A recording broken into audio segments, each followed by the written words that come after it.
Donc dans cette vidéo, on analyse Melik. Melik, ça fait un moment qu'il travaille sur son mouvement de bras sec. Et on va commencer par te parler déjà de ton alignement. Pour moi, là, tu vois, là, on voit vraiment ton alignement tête, colonne, bassin, talon. Tout passe sous l'eau, en plus à ce moment-là. Donc là-dessus, franchement, tu peux peut-être grandir un peu plus, mais franchement, c'est déjà très bien.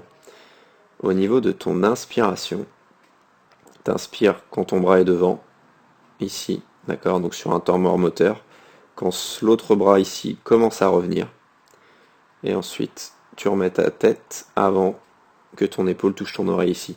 Donc franchement là-dessus c'est pareil, même si on peut toujours faire mieux, faire plus rapide, rester plus aligné, c'est largement bien.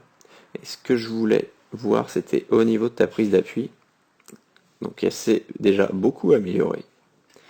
Là on voit bien un catch qui se construit, ok, qui pourrait être plus, d'accord, plus en avant, plus par ici, voilà, un coude un peu plus ici.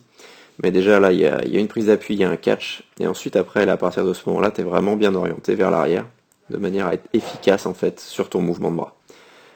Donc on le verra mieux de face. Donc de face, ce qu'on peut voir, là si on regarde ton bras gauche,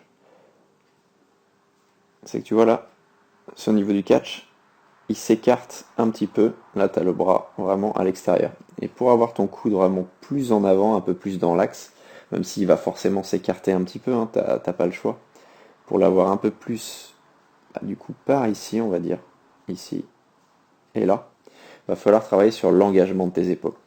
Tu vas d'une augmenter ton amplitude, de deux prendre plus d'eau, et de trois aussi, enfin augmenter l'amplitude en poussant l'eau plus facilement ensuite en arrière, d'accord, vers ta cuisse. Là, tu es bien engagé quand tu respires, et en fait, il faut retrouver cet engagement-là tout le temps, aussi bien quand tu respires que quand tu inspires que quand tu n'inspires pas.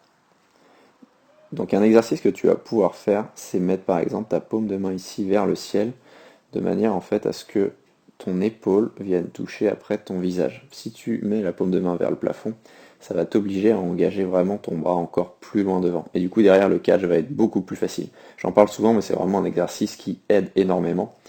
Et la deuxième chose que tu peux faire, c'est ici. Là tu vois quand tes pieds quittent, à un moment donné en fait, il y a tout qui s'écarte un petit peu, d'accord?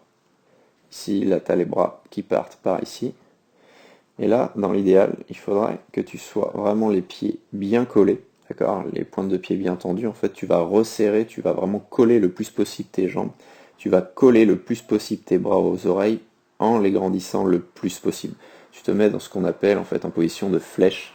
Et le fait de faire ça, ça va peut-être te faire tanguer d'un côté, te faire retourner sur le dos au début.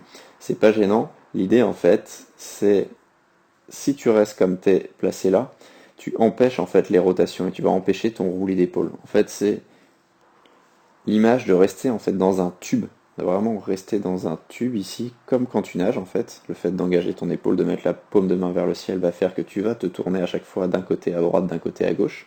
Tu vas aller sur la tranche. Et ben là, c'est le même principe. Tu prépares ton esprit à ne pas réagir en fait à la rotation d'un côté ou de l'autre côté.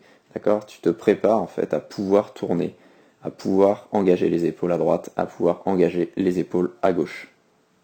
C'est ça l'idée en fait dès le début de la longueur, de chaque longueur.